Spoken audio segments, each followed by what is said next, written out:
Episode 7, Blood, Worms, and the Cost of a Life. Swoosh, swoosh.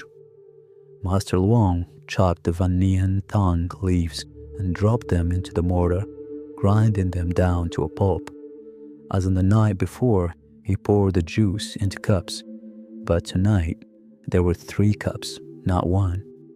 Before letting Tuok drink, Master Luong used a length of rope to bind him to the foot of the bed. The madman was barely lucid, and even as the bindings tightened around his wrists, he only bared his teeth and laughed at nothing. Standing just outside the woolshed wall, Mr. Mong watched in stunned silence. Then leaned close and whispered, "Dad, look at that. What kind of healer ties a man to a bedpost? He's torturing him." Mr. Mong was halfway to his feet when Finn caught his arm. "Hey, easy, Dad. Let's see what he does next.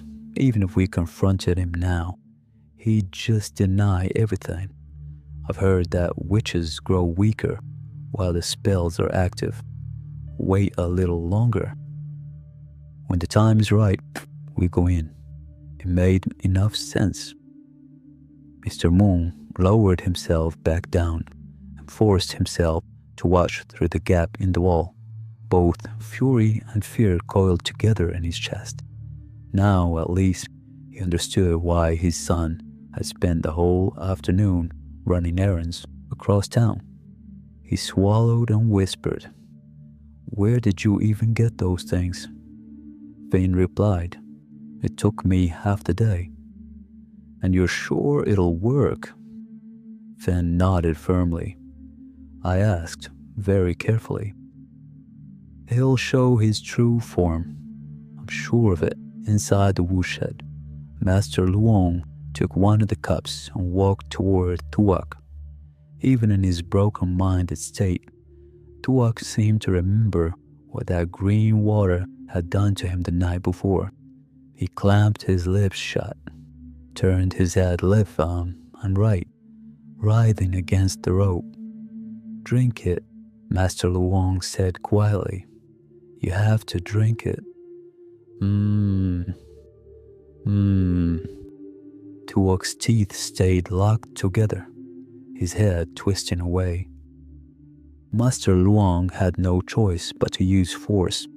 He gripped Tuok's jaw, squeezed until the mouth came open, and poured the first cup down, then the second. He held Tuok's head steady with both hands, making sure none of it was spat back out. The moment both cups were down, Tuok convulsed. Bound as he was, he could only thrash against the ropes. His scream tore through the thin walls of the shed. "Ah, hot. It burns. Too much. Stop, stop, stop." Blue-black veins rose sharply on his face, forking and doubling across his skin like cracks in old porcelain. His eyes rolled white. His legs hammered against a bed frame until the entire bed shuddered and scraped across the floor. Master Luong heated an acupuncture needle over the oil lamp flame and then pressed 3 needles in succession down the center of Tuok's forehead to hold the road. As he worked, he murmured, "Hold on. It's trying to escape. You have to be stronger than it." He lifted the 3rd cup of vanilla tan juice and moved to force it down as well, but before it reached Tuok's lips, bang! The shed door burst inward. Mr. Mong and Finn stormed through. "Stop right now," Mr. Mong roared. "What in hell are you doing to him?" Bap, bap, splash. Finn had a plastic bag in each hand. He hurled them both squarely at Master Luong. The bags burst on impact. Dark red liquid exploded across Master Luong's chest and face. The heavy iron smell of dog blood soaking into his clothes and hair. Finn shouted, "Die, you witch! Dog blood, Show your true form. He'd been braced for something spectacular. Master Luong writhing on the ground, his skin smoking and blackening, screaming in agony as his demon shell peeled away. Instead, Master Luong simply stood there, drenched from collar to hem, and looked at the two of them. After a moment, he said quietly, "Why did you do that? I'm not a devil. I'm not a sorcerer." There has been a misunderstanding. Mr. Mong found he had nothing to say. Fen took a step backward, yanked the garlic braid necklace from around his throat, thrust it forward with both hands trembling. "There's garlic here. Don't come any closer." Mr. Mong, after a moment, did the same, then immediately shook his head and wiped the blood off his own face with his sleeve. Master Luong sighed. He turned his back on them both and looked instead at Tuok, who had quieted on the bed. The frantic threshing had subsided. Tuok lay still now, groaning softly, his body curled around itself. "Well," Master Luong said, "the cup got splattered with dog blood. I can't give it to him now." He untied the ropes, lifted Tuok with careful hands, and laid him properly onto the bed, drawing the blanket up over his shoulders. Only then did Master Luong turn back to Mr. Mung. "Do you really believe I was harming him? You two have ruined my work tonight." "It is a great pity." Mr. Mung watched Master Luong tuck the blanket under Tuok's chin. The anger drained out of him and left something heavier behind. He faltered, What does that mean?" "It means I was trying to save him," Master Luong said. "And now his suffering will have to begin again tomorrow night." Fen still hung near the door, the garlic necklace dangling in his fist. He wasn't ready to trust his eyes just yet. "Dad, don't believe him. The dog blood still has time to work." Master Luong shook his head. He wiped the dark red from his cheek with the back of his wrist and held out his hand towards Finn. "Dog blood can drive away evil spirits. That is true, but no matter how much of it you throw on me, nothing will change, because I am not a devil." He took the garlic braid from Finn's unresisting hand, looped it around his own neck, and said, "Shall I eat raw garlic for you next, so you can see?" He went to the well to draw water and wash himself down, then changed out the blood-soaked clothes. Mr. Moon stood inside the door holding a dry towel, waiting for him. He turned to Fen with weary eyes. "You really caused trouble tonight, son." Fen was still uneasy.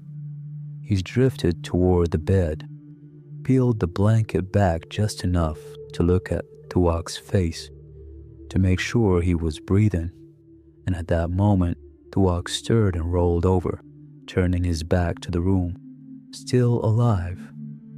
Fen exhaled. Then he looked again. Oh, mother." Mr. Mung spun around. What is it?" Fen pointed at Tuok's back, his mouth barely forming the words. "There, something just moved under his skin. Dad, look." Just then, Master Luong walked back in from the well. His voice came sharp and loud before anyone could take another step. "Do not touch him. Get back." It was past 2 in the morning. A pot of tea sat between them, still warm. "Mister." Moon pressed his hands flat on the table and said softly, "I'm truly sorry. I was confused." Finn had dragged his chair a good distance from the bed. He was still shivering. The image of something writhing under Tuok's skin was not easy to shake. Master Luong took a slow sip of tea and sighed. I don't blame either of you. Thinking about it now, part of this is my own fault. I had meant to explain everything over dinner yesterday, but the conversation never found the right moment. I was afraid of frightening you, and then things moved too fast. What's done is done. Sitting here and assigning blame helps no one. Finn said loudly, All right, say you're saving him, then explain the rest. The blood-red lump he vomited, the liquid you made him drink until he was half dead from it, and then whatever it was moving under his back just now. Explain all of it.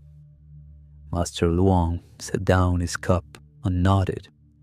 This young man has a short temper, but fair enough. I'll explain everything so you both understand.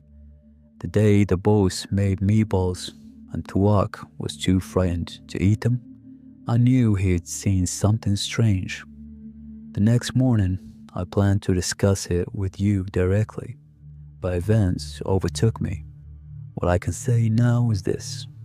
Mr. Tuak has been infected with a poison goo worm, a type of parasite that certain practitioners of dark arts train and release into the bodies of their enemies when such a worm enters a human body. It weaves itself a cocoon and begins to feed, starting with the tissue around the heart and working outward toward the other organs. The infected person loses their mind. They become erratic, violent, childlike. If nothing is done, the worm devours everything and the host dies. Sorcerers who use this method often feed the worm the heart of a living victim because the worm grows stronger on it, and the stronger worm means a more powerful spell. In Tuak's case, though, I believe the worm was not meant to be wielded as a weapon against someone else. It was simply released to kill him. What puzzles me is why he has lived this long. Mr. Luong said, could the worm have been intended to control him, to use him against someone else? I considered that, but a poison goo worm used for that purpose has limitations. The caster and the victim must remain in close proximity. Tuak has been wandering homeless for more than a year. No one has been directing him. That possibility is ruled out, which means the intention was simply murder, to let the worm eat him from the inside until he was gone. The reason he is still alive, I can't yet fully explain. I have a suspicion, but I need more information first. He turned to Finn. You saw the blood-red lump he vomited. Do you remember that? Finn nodded. Yes, that's right. Master Luong placed a small white pill on the table in front of him. That is the medicine I call the Garden of 10,000 Diseases. An ancient prescription used for treating parasitic infections, blood diseases, and leprosy. When I began treating Tuak, I gave him one of these pills. What it does is purge the accumulated toxins from his body, like draining a wound before it can be sewn. The lump of flesh and blood he vomited is exactly that. All the poison the worm had released into him, drawn out at once. After vomiting it up, Tuak was calmer. You saw that yourselves. He ate a little. He spoke a few coherent words. The pill cleared the poison, but cannot kill the poison goo worm itself. This kind of worm is forged through fire and fed on venomous plants. It will not die from burning. It will not die from desiccation. It cannot be poisoned, because poison is what sustains it. Mr. Luong nodded slowly.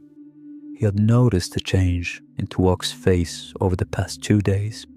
He He'd thought it coincidence. Now he understood. Finn pressed on. And the Van Nien Ton water, you forced it down him until he was convulsing. Until the veins on his face went black. If you weren't hitting him, how did he get those bruises? Master Luong replied, Van Nien Ton, the plant the boss went to buy for me. Yes, its sap is caustic. Touch it to skin and it burns. Everyone knows that. What people don't know is that in a body already full of parasitic worms, the Van Nien Ton acts as their enemy. Ancient physicians used to mix it with wine to drive such worms up out of the gut. I use it differently. The poison goo worm has made its cocoon directly over Thuok's heart. If I simply drove the worm outward, it would tear through the heart wall as it fled, and the man would be dead in moments. So instead of expelling the worm, I am using the concentrated Van Nien Tange juice, combined with acupuncture, to seal it in place, to form a membrane around his heart that the worm cannot penetrate. The worm is locked inside his cocoon. From there, we can deal with it on our own terms. The pain during this process is extraordinary. I won't lie about that. But there is no other road. Why hasn't the worm eaten his heart after all this time? Mr. Monk asked. That, Master Luong said, is the special reason I mentioned. Not yet certain enough to say. Ask me again when I know more. Finn had gone quiet. He looked down at his own hands. So, what was moving under his back? Master Luong nodded. The worm cocooned in Thuok's body. After 2 nights of Van Nien Thon treatment, the worm is weakened and agitated. It is trying to break free, but cannot pass the barrier I've built around his heart. The swelling on his back is from the poultice of Van Nien Thon residue I apply to the skin above the cocoon. It is not life-threatening. It is containment. He paused. It is a tremendous pity that tonight's work was interrupted. Mister, Thuok only needed 1 more cup of Van Nien Thon juice, and I could have extracted the worm from his body. Instead, he must endure this again tomorrow night. He has shown extraordinary endurance for a man who has suffered as he has. Half an hour of agony without losing consciousness. It speaks to something deep in him, the will to survive. As for the bruises on his body, they came from thrashing against the bed frame during the pain. Nothing more.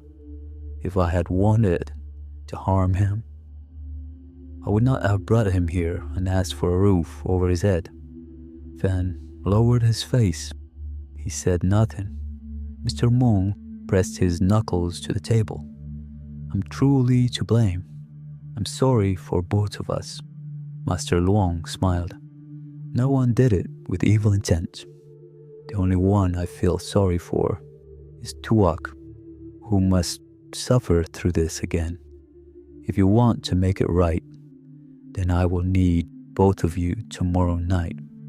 Controlling him alone is beyond me, even in his mindless state. When the pain hits him, he is terribly strong. That is why I had to tie him. That is why you misread what you saw. Tomorrow, stay close. Be ready to help. Mr. Mung and his son exchanged a glance and scratched their heads, smiling awkwardly. Fung pulled his chair closer to Master Luong and said more carefully than was his habit, I'm sorry, I was too quick to act and too shallow in my thinking.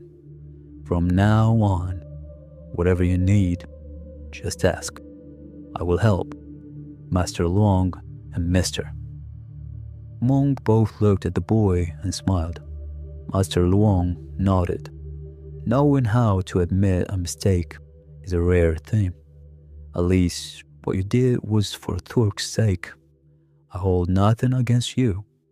Outside, behind the house, the rooster Mr. Mong had bought for Master Luong stretched his neck toward the gray sky and crowed the first call of morning.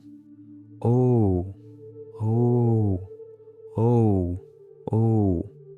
It had been a long night for everyone, but the misunderstandings had been laid to rest. Mr. Mong decided to close the restaurant for 3 days and focus on helping Master Luong finish what had been started. But the next morning brought worse news. Tuok had developed a high fever. He could not stand. He lay half-conscious through the day, burning, muttering fragments of the same 3 words over and over in the dim light of the woodshed. Where are you? Crack, crack. Old Zheng was in the yard splitting firewood. He stacked the pieces neatly, then straightened and wiped the sweat from his forehead. He was just about to rest when the door of the house opened and Bao appeared on the threshold, swaying slightly, gripping the doorframe. Old Zheng moved quickly to his side. You're not well enough to be up. Why don't you stay in bed? Bao waved him off and pointed toward the firewood pile where a sitting place had been cleared. Help me get over there. 2 days flat on my back is enough. I feel suffocated. Weather's good today. Fresh air will do more for me than lying still. And besides, you look perfectly healthy. Old Zen helped him sit, then filled the chipped ceramic bowl with water and set it in Bao's hands. He smiled. It's true enough that you need fresh air. But I'll say this time it was a genuine brush with death. If you hadn't had the strength left to drag yourself back here, there'd be nothing left of you to find. Your luck runs very deep. Bao took a slow sip and nodded. 2 days unconscious is not something to take lightly, I know. Old Shang clicked his tongue. Only someone reckless with their life would do what you do. Even people who were born here and grew up under these mountains, people who know every rock and root of this terrain, they don't wander into the forest after dark. So what is it? What are you really risking your life to find? There are only 2 things in this world that make a man stop caring whether he lives or dies. One is gold. The other is love. I've known you long enough. I don't believe you're chasing gold. So it must be a girl. A girl brought you here to seek the Devil's Village. Am I wrong? Bao looked at old Zheng, caught off guard. He had never told anyone his real reason for searching, never spoken the name aloud to anyone here, and yet old Zheng had read it from his face as easily as reading the weather. How did you know? Bao asked quietly. Old Cheng smiled. While you were delirious, you said a girl's name, and it seemed like you were trying to give her something. I didn't mean to listen. It happened by chance, and you said it in a state you weren't aware of. But now that I've heard it, there's something I want to say to you. You've learned the legend of the Devil Village, so you must know the other part of it, that the women of that village are said to be extraordinarily beautiful. Bao replied softly, I've heard, but the girl I met was nothing like what the legends describe. You're right, I risked my life for a girl. She also saved my life. If she hadn't found me when she did, I would have died nearly 3 years ago. She saved me. I made a promise to go back and find her, even if it kills me. Old Jean shook his head. The Devil Village. Gold in the open. Gold in the stream beds. Gold inside the rocks. That is what draws men there. Greedy men. Foolish men. Men blinded by the shine of it. They go in and they don't come back. Ones who return alive lose their minds. They walk around muttering about gold until they die. And besides the gold, the legends speak of women with skin like pale jade, hair like black water, a smile that can break the will of the strongest man. Many men have gone seeking gold, just as many have gone seeking beauty. I've lived in these mountains since I was a child. I know the land, I know the stories, and I like you. You are a good person. That's why I'm telling you, let it go. Stop looking. If you haven't found what you seek by now, the road that leads to it will most likely kill you. Bao's hands tightened in his lap. His voice came out harder than he'd intended. I don't need the legends of the Devil Village. That girl is all that matters to me. I've told you. I will find her even if I die doing it. Yes, Luong is beautiful. Extraordinarily beautiful. Long hair, clear eyes, a smile that stays with you. Everything you described, but you've called her a demon girl. An enchantress, a trap. You're wrong. She's not like that. She saved my life. If she were what legends say she is, I would be dead or insane by now. Am I? Look at me. The Devil Village, the gold, the demon girls. Those are other men's stories. What I am looking for is real, and it is more sacred to me than any of it. Old Jean opened his mouth, then closed it again. He had no answer to give that would reach this man. Then the sound of children's voices broke through the trees. Old Zen. Old Zen, Mr. Bao's awake. He's awake. We came to see him. The gate swung inward without knocking. Children from the surrounding households come running barefoot across the yard, their arms full, ears of corn, sweet potatoes, a bundle of wild greens, fresh eggs still filled with rice husk, a chunk of wild boar meat with the stiff black bristles still on it. They piled everything at the base of the wood stack and surrounded Bao, grinning up at him. Mr. Bao, are you better? We came to visit. Old Zen told Bao quietly. They came yesterday too. You were still unconscious, so I sent them home. Bao looked at the children crowding around him. He reached out and touched each of their heads and turned, and when he spoke, his voice was unsteady. I'm fine, but where did all of this come from? Our parents told us to bring it. Bao had to look away for a moment.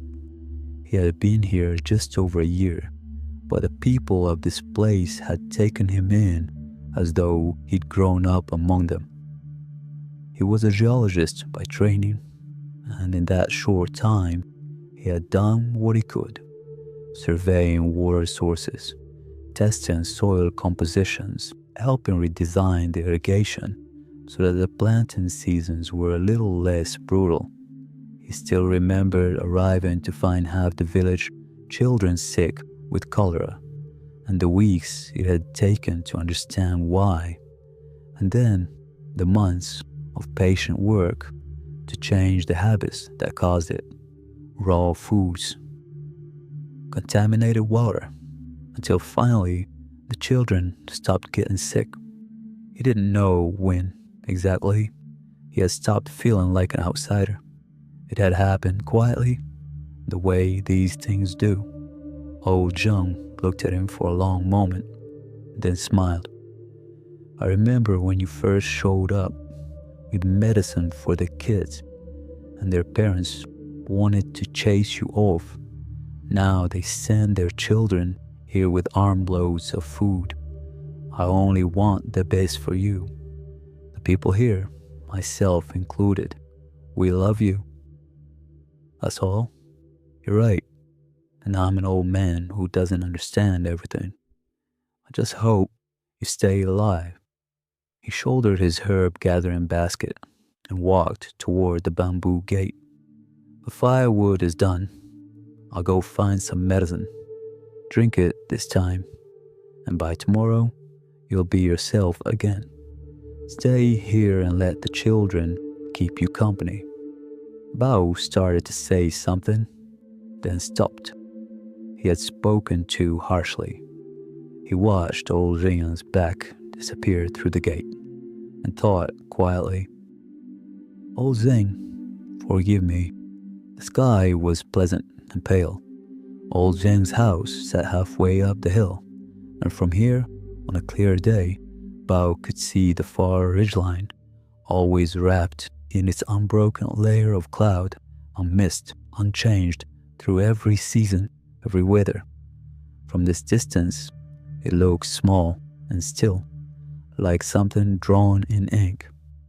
But Bao had spent more than a year pushing into that mist on foot, crossing stream after stream, marking trees, climbing ridges.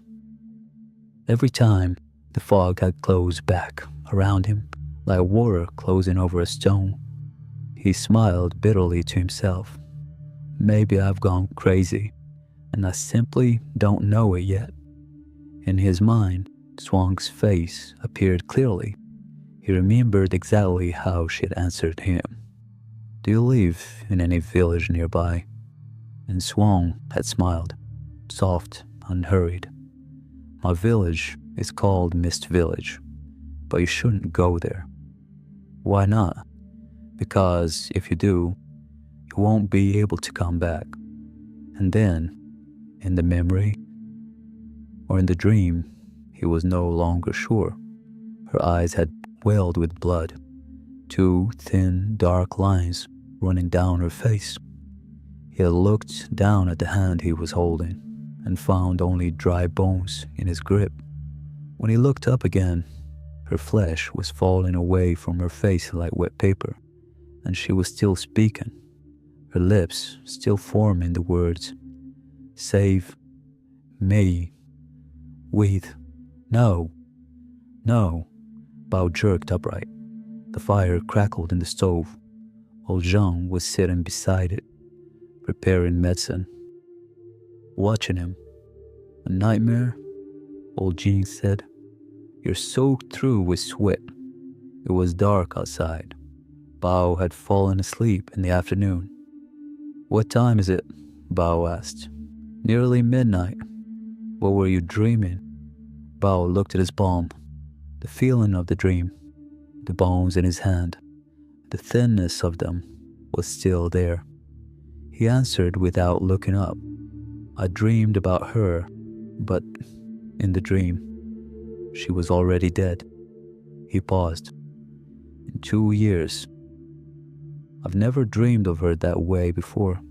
It was past midnight at Mr. Mong's house, and to walk was no better. He had been unconscious since the night before. His fever climbed and then climbed further, swinging from burning to chills and back without settling. Mr. Ming and Finn watched from the side of the room, and with every hour the fear tightened in their chests.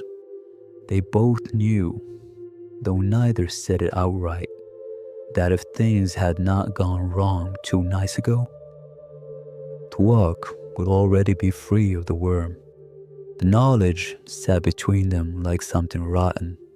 Master Luong finished checking Tuok's pulse and straightened. He looked at Mr. Monk. "The pulse is weakening. His body temperature won't stabilize. The worm is releasing poison. It's trying to kill its host before we can kill it. Because once the host dies, the worm breaks free. Catching the worm itself would not be difficult." keeping Tuak alive while we do it. That is the problem I cannot stop thinking about. Mr. Mong's voice cracked. Uncle, please, find some way. If he dies, my son and I will carry this for the rest of our lives. Last night, one more cup of vanille tanned and the worm would have been neutralized. I could have pulled it out of his body while it was paralyzed. We were so close. Mr. Mong was already on his feet. Then let's do it again. Let me pound the leaves right now. No. Master Luong shook his head. Tuak's condition has declined too far. If I force Van Nien Tan into him now, his body will give out before the worm does. There's something else you don't know. This fever is the worm's doing. The Van Nien Tan won't overcome anymore. And if you forcibly pursue the worm at this point, it will destroy itself. And it will take Tuak down with it. This is the nature of dark art worms. They're not afraid to die. If dying means the host dies too. Mister. Mong stood still, staring at the man on the bed. He said nothing. Van had gone pale. He sat with his head bent, not able to meet his father's eyes or Master Luong's. More than anyone in that room, Ben carried the weight of what had happened. If he had not staged his trap, if he had waited one more night, but there was no use in any of that now. He looked to the floor. Then Master Luong said, There is another way. Both Mr. Mong and Fen looked up at once. Is there a way? Master Luong continued, We cannot pursue the worm, so we must draw it out, coax it out of its own accord, through the cocoon on Mr. Tuak's back, not through the heart. This method is very dangerous. If the worm refuses to come out, Tuak will die even faster than he would otherwise. But if we leave things as they are, his chances are already very poor. I may have to take the risk. What is the method? Mr. Mong asked. Master Luong looked at the bed. Using poison to treat poison. I will coat the tips of the acupuncture needles with a powerful poison, then insert them into the chest cavity. The poison will seep through the skin and push deep into his body, overwhelming the worm from the inside. At the same time, from outside, we will use something the worm cannot resist, something it wants more than anything else, pressure from within and bait from without. If both are applied together with proper timing, there's a reasonable chance the worm will break through its cocoon to escape the poison and reach the bait. Then let's start, Mr. Mong said at once. How long are we waiting? He's getting weaker. Listen to the rest. The poison I would put into Tuak's body is more potent than the worm's own venom. We have an antidote, but there is a window of roughly 1 minute. If the worm has not emerged within that minute, Tuak's body will be fighting 2 poisons at once. And the antidote may not be enough. There is also one more thing. The bait that draws this type of worm, the thing it craves above all else, is fresh human blood. We cannot do this with only one pair of hands. While I perform the acupuncture, someone must keep precise count of the seconds, and someone else must provide the blood. One mistake in timing, and nothing can be fixed. Mr. Mong said without hesitation, Take my blood, as much as you need. Finn stepped forward. He made a fist and looked at his father, then at Master Luong. No, this is my fault, all of it. I'm the one who interrupted last night. I'm the one who should take the risk. I'm the youngest here. My blood is stronger. Let me be the one to correct my mistake." He looked at Master Luong. "Please, use mine." Mr. Mung's throat tightened. Finn had always been wild and careless and quick-tempered, always the one who needed correcting. But standing there with his jaw set and his fists closed, ready to cut his own palm for a man he'd almost killed 2 nights ago, he looked different. Mr. Mung felt something give way quietly in his chest. His son had grown up somewhere in the past few days without anyone noticing. He still could not stop himself from asking Master Luong, "If giving blood is dangerous, just take mine instead."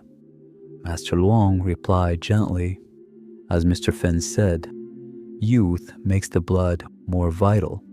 Fresh young blood is a stronger lure, but I will take precautions. Between now and 3 in the morning, we must have the worm out. There's not much time. Here is what I need you both to prepare." As it happened, Mr. Mung's house, a long-established restaurant, had exactly what Master Luong needed. When Master Luong described the large vessel he required, something wide and deep enough for a grown man to sit inside, Mr. Mung remembered the old wooden barrel in the back. It had been used for water storage years ago, then set aside when it was no longer needed. It was rolled out and examined. Master Luong nodded with satisfaction. "I didn't expect to find something like this here. It reminds me of my apprentice days in China. I was 13 or 14 years old, and every evening I boiled water and poured it into just such a barrel for my master to bathe in.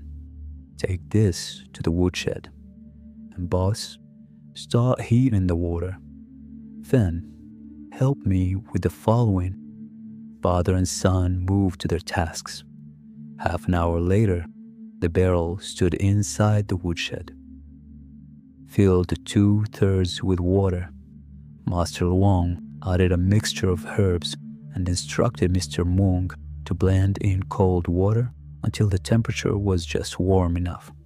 A dense, pleasant fragrance rose from the steaming surface. "Now, help me undress Tuak and lower him into the water." Master Luong checked a moment later. "Is the fire still going under the extra pot?" "Still boiling." "Good. When this water cools, add more.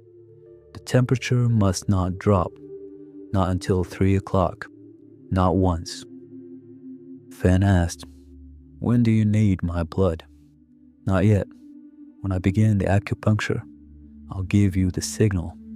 He held out a small round pill, bright red, no bigger than the tip of his little finger. "Take this first. It strengthens the blood. It is not poison. When I tell you, use this knife to cut your palm and let the blood flow into the herbal water in the barrel." Then took the pill without hesitation and swallowed it.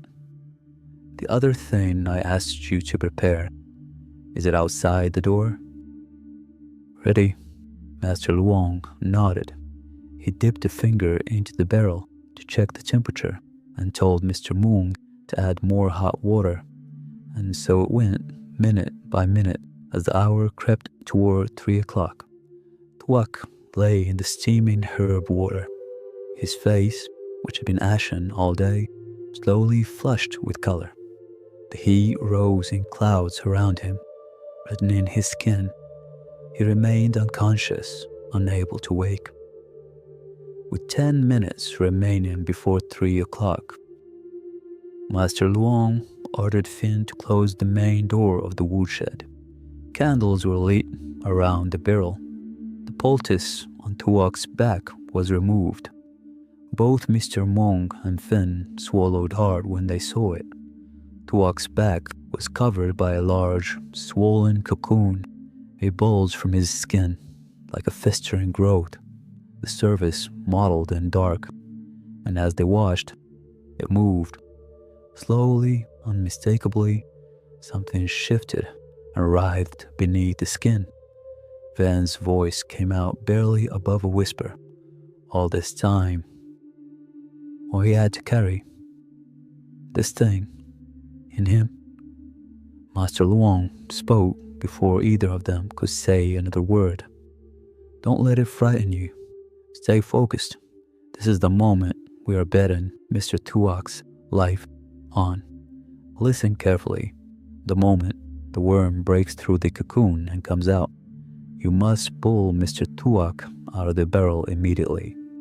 Mr. Moon trembled, and if it doesn't come out, then we have failed. Master Luong heated his acupuncture needles again. He drew a single drop from a small dark bottle. The liquid inside was black as tar, into a silver cup. He opened Tuok's mouth and let him breathe in a small piece of white agar wood. Then he looked at Finn. Now, cut your palm and let the blood flow into the barrel. Let's begin. Finn's hand shook as he gripped the knife. There was no time for hesitation. He set his teeth, pressed the blade to his palm, and drew it across the skin. The blood came immediately, dark and steady. Mr.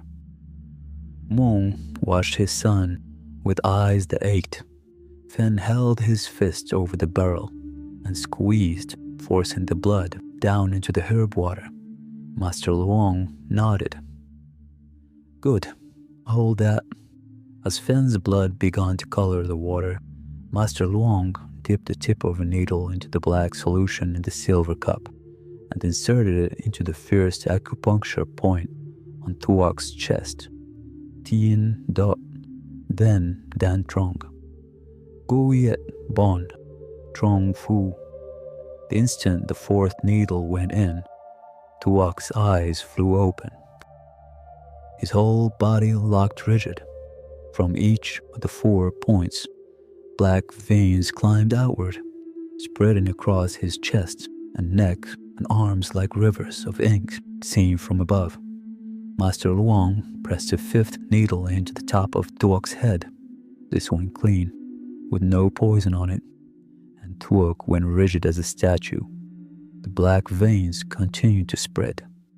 Master Luong said, The poison is entering his body. We have 1 minute. The poison inside will force the worm to break its cocoon and come out for the blood. He began counting aloud. With each second, the cocoon on Tuok's back moved more violently, thrashing and bulging from within. The black veins had reached Tuok's face, his temples, the whites of his eyes. The area around the cocoon itself remained clear. The worm was still inside, still resisting. 20, 21, 22. Damn it, it's still holding. Even Master Luong was sweating now. Finn's blood continued to drip into the water, turning it pale rose.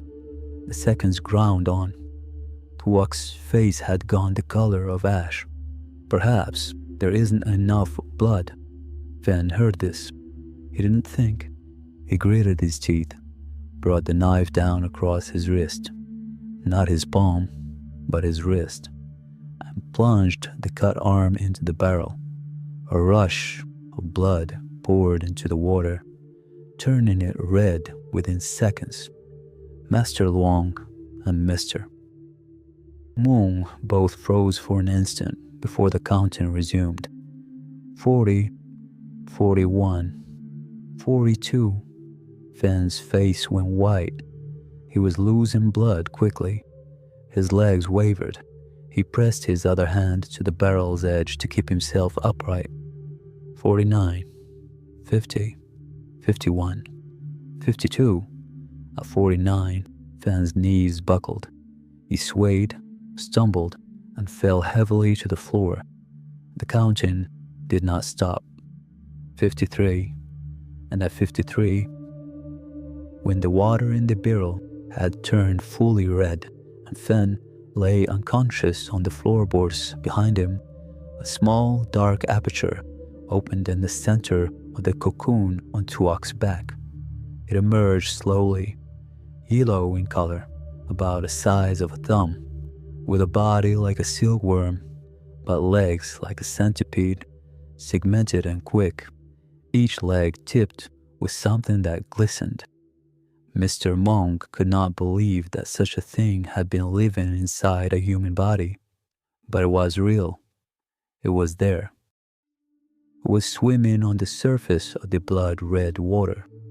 Master Luong moved without a word. He pulled every needle from Tuok's body at once, then pressed a detoxifying pill between Tuok's lips.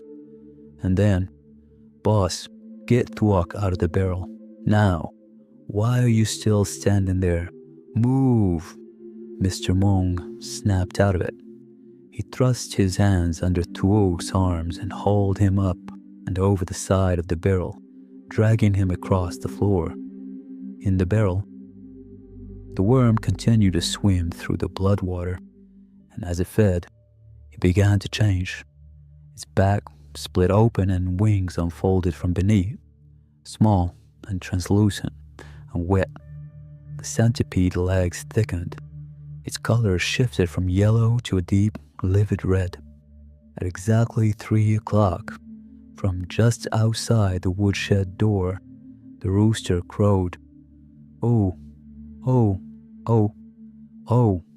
Master Luong was already at the door, throwing it open. Outside, exactly where Fen had placed it that morning. The rooster's cage sat waiting. The bird inside was scratching its lead-spurred feet across the ground, beak pointed toward the open door, crowing a second time, loud and long and clear, the sound cutting through the dark like a blade, breaking apart the atmosphere of dread that had gathered in that small room. The cage was opened. The rooster flapped his wings, raising a cloud of dust, then leaped to the rim of the barrel. It gripped the wood with its long spurred feet, stood upright for a moment, magnificent, red-combed, utterly fearless, and crowed a third time at the top of his voice. Then it struck. Fast as lightning, the beak drove down into the blood water and the worm disappeared. Where the rooster completed his work, Master Luong turned to Finn. He knelt and began cleaning the wrist wound, applying medicine, bandaging it tight, then pressing another pill, the Ichhuyate Huan, for blood replenishment, between Finn's pale lips. "Mister." Moon hovered beside his son's face, looking at the pallor of his skin, the waxy stillness. He'll be all right, won't he, Uncle? He lost a great deal of blood, but his life is not in danger. He was reckless, but thanks to that recklessness, we drew the worm out before it was too late. The wound has stopped bleeding. Give him rest and good food for the next few days, and he will recover. They moved Finn onto the bed and laid him beside Tuok. Master Luong checked Tuok's pulse. After a long moment, he said, "Death and survival balanced in a single second. If the delay had been any longer, even the antidote might not have reached him in time." "Will he live?" Mr. Mong asked. Master Luong smiled. "Of course, but Tuok's body has been through tremendous damage.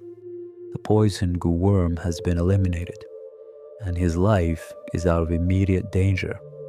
He will not wake for at least 5 days. His physical recovery, though, that I can help with. But there is something else I'm worried about." "What is it?" "His mind. I don't know what he witnessed, before the worm took him. But the months of madness, of losing everything, house, wife, dignity, those memories will surface when he wakes.